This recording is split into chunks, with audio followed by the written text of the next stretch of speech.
Friends, നമ്മൾ ഇന്ന് ഉണ്ടാക്കാൻ പോകുന്നത് നിങ്ങൾ ഇതുവരെ ആരും ട്രൈ ചെയ്തിട്ടില്ലാത്ത ഒരു റൈസിൻ്റെ റെസിപ്പിയാണ്. കുട്ടീസിനൊക്കെ സ്കൂളിൽ ലഞ്ച് ബോക്സിൽ കൊടുക്കാൻ പറ്റിയ നല്ലൊരു റൈസാണ്.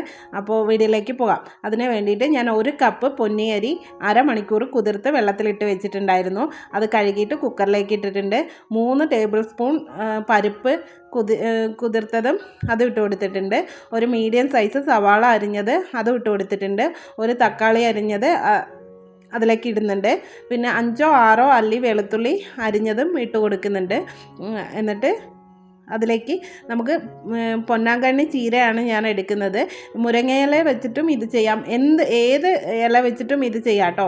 മുരിങ്ങയില, ചീര, അങ്ങനെ പാലക് ചീര, അങ്ങനെ എല്ലാ ഇല വെച്ചിട്ടും ചെയ്യാം. ഞാൻ ഒരു പിടി പൊന്നാങ്കണ്ണി ചീര ഇട്ട് കൊടുക്കുന്നുണ്ട്.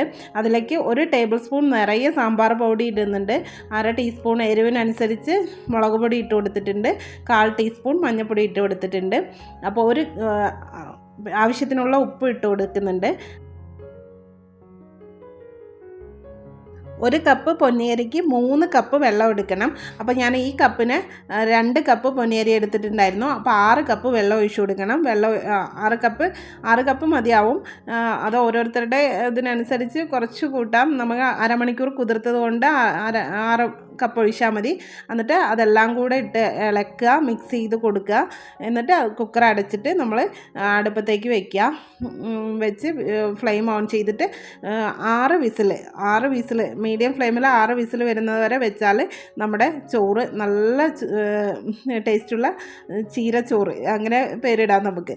അത് റെഡി ആയിട്ടുണ്ട് കേട്ടോ. നമ്മുടെ ഈ ചോറിൻ്റെ അരി തമ്മിൽ ഒന്നും ഒട്ടിയിട്ടില്ല, അങ്ങനെ കുഴഞ്ഞു പോയിട്ടുമില്ല. നല്ല റൈസായിട്ട് തന്നെ കിട്ടിയിട്ടുണ്ട്. നമ്മുടെ കുട്ടീസിനൊക്കെ ലഞ്ച് ബോക്സിൽ കൊടുക്കാൻ നല്ല ടേസ്റ്റാണ് കേട്ടോ. അപ്പോൾ നമുക്ക് ഇതിലേക്ക് ഒരു താളിപ്പ് ചേർക്കണം. അതിന് വേണ്ടിയിട്ട് എണ്ണ ചേർത്ത് കൊടുക്കാം. ഒരു 1-2 ടേബിൾ സ്പൂൺ എണ്ണ. നമ്മൾ ഇതുവരെ ഈ ചോറിൽ എണ്ണയൊന്നും ചേർക്കാത്തത് കൊണ്ട് കുറച്ച് കൂടുതൽ എണ്ണ ഇട്ടാലും കുഴപ്പമില്ല.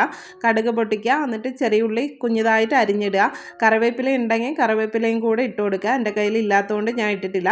ആ താളിപ്പ് നമുക്ക് ചോറിലേക്ക് ഇട്ടിട്ട് അത് നന്നായി മിക്സ് ചെയ്ത് കൊടുക്കുക.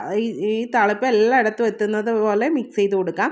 നമുക്ക് ഈ പൊന്നിയരി വെച്ച് ചെയ്യുമ്പോൾ നല്ല ടേസ്റ്റ് ആട്ടോ. നമ്മുടെ മട്ട റൈസ്, സാധാരണ ചോറ് വയ്ക്കുന്ന മട്ട റൈസ് ഉണ്ടല്ലോ, അത് വെച്ച് ചെയ്യുമ്പോൾ എനിക്ക് അത്ര ഇത് തോന്നില്ല. പക്ഷേ പൊന്നിയരി വെച്ച് ചെയ്യുമ്പോൾ നല്ല ടേസ്റ്റ് ആട്ടോ. മസ്റ്റ് ട്രൈ ആയിട്ടുള്ള ഒരു ഐറ്റം ആട്ടോ. ഈ റൈസ് ചൂടോടെ കഴിക്കാനാട്ടോ ടേസ്റ്റ്. അതിൻ്റെ കൂടെ ഒരു ഓംലെറ്റ് മാത്രം മതി. അപ്പോൾ വീഡിയോ ഇഷ്ടപ്പെട്ടാലൊന്ന് സബ്സ്ക്രൈബ് ചെയ്ത് ലൈക്ക് ചെയ്യണേ. അപ്പോൾ ഇന്നത്തെ വീഡിയോ ഇത്രയേ ഉള്ളൂ. Thanks for watching.